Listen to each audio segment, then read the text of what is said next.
WBP, one of the best AK manufacturers in the world. They manufacture one of my favorite AKs, capitulating to the superiority of the AR-15, now manufacturing God and Eugene Stoner's design. Isn't that right, Stefan? Yes, here we are with the WBP PS rifle, which is a made in Europe AR. Because of legal restrictions in Germany and Europe, it makes much more sense to have something made locally to keep within regulation. So this is entirely made in Poland in our factory in Rogów. And as I said, the goal is to have a European solution for a high-end AR.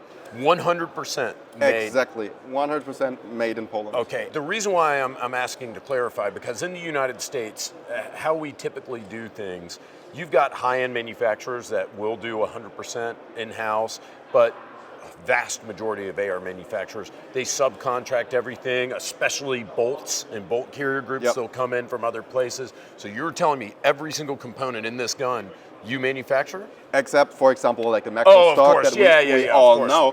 So polymer parts that are readily available and are high quality, it just doesn't make sense to buy it. Yeah. But everything else is made in-house. So we start with a forged upper and lower receiver, which is then machined in our facility in Rogów. We have handguard, same thing, all made in-house, all designed in-house, tested in-house. So really a European solution for a high-end AR-15. Talk to me about the barrel. Cold hammer forged? Cold hammer forged, nitrated, the best that basically is available. This is 14.5. As I told you earlier, there's so many different regulations that are just different from the States. Either if they make sense or not, don't discuss that topic. Right. But, we won't get into it, yeah. Exactly, but for us this is not a short-barreled rifle, so we can have 14.5 without further restriction, depending on country in Europe, of course. But there will be a 16-inch version, there will be a 10.5 version, and at some point there will be different calibers, but that's not settled what is coming up yet. So this is, of course, 223 Remington. The barrel, the bolt, are you guys doing high pressure testing, magnetic particle inspection? Do you know what any of that is? From what I know, there is, of course, material testing. There is more modern solutions nowadays. So it's not necessarily MPI or something like that. Right. But there is testing done that is ensuring the rigidity and, of course, the longevity of the parts. Yes. Okay. When is this going to be available? Starting in second half of the year, most likely. I noticed that you've got a lot of different configurations. Like, what barrel lengths are you guys doing? What calibers? How's it going to go? Well, as I said, we have at least 3 barrel lengths, so 10.5, 14.5, and 16-inch. 16-inch is very popular in German with sports shooters because then it's easier concerning the look of a weapon of war. So it's, again, regulatory nonsense, but makes sense for German market. Different color schemes. We have the sand colored version here. We have a plague version as well. We will have some colored versions which are quite interesting for IPSC target shooters that want a more civilian-looking rifle and not your typical black rifle that we as the more tactical people are after. Right. Of course, different buttstocks, different charging handles. This one's ambidextrous, different internals. Most rifles will come with a trigger tag duty trigger. Oh, nice. Which is a very good solution, if you ask me. Yes. Makes sense in that rifle. All of them will be M-LOK, will be free float handguards.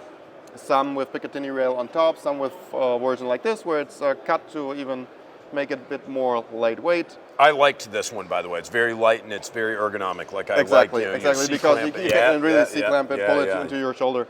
A2 muzzle brake, which in my opinion perfectly makes sense with German or European suppressor laws, because we have BNT suppressors, which are very common. You can just put the the A2 flash hider adapter. Exactly, on which makes perfect sense. So it's, in my opinion, was the right choice to have an A2 standard flash hider, ambidextrous charging handle, ambidextrous safety, a QD socket on the back of the rifle for a single point sling if you want that.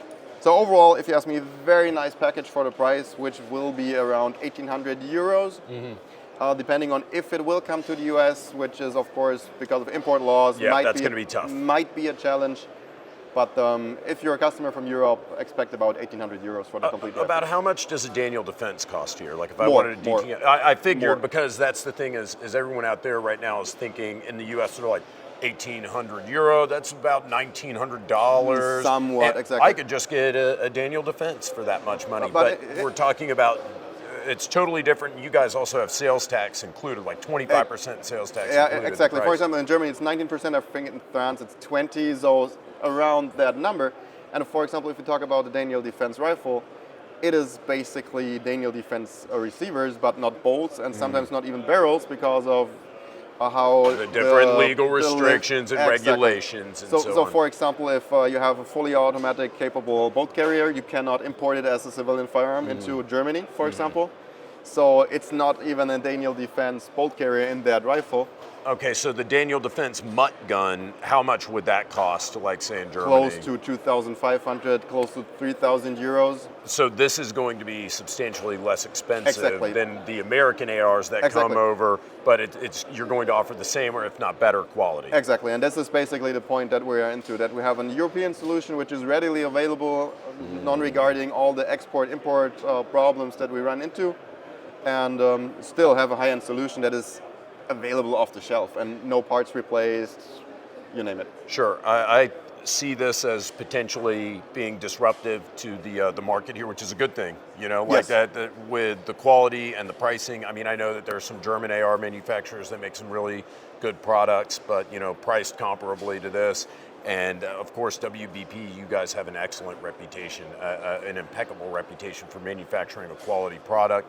This seems to be no different. Hopefully we can get this in the US.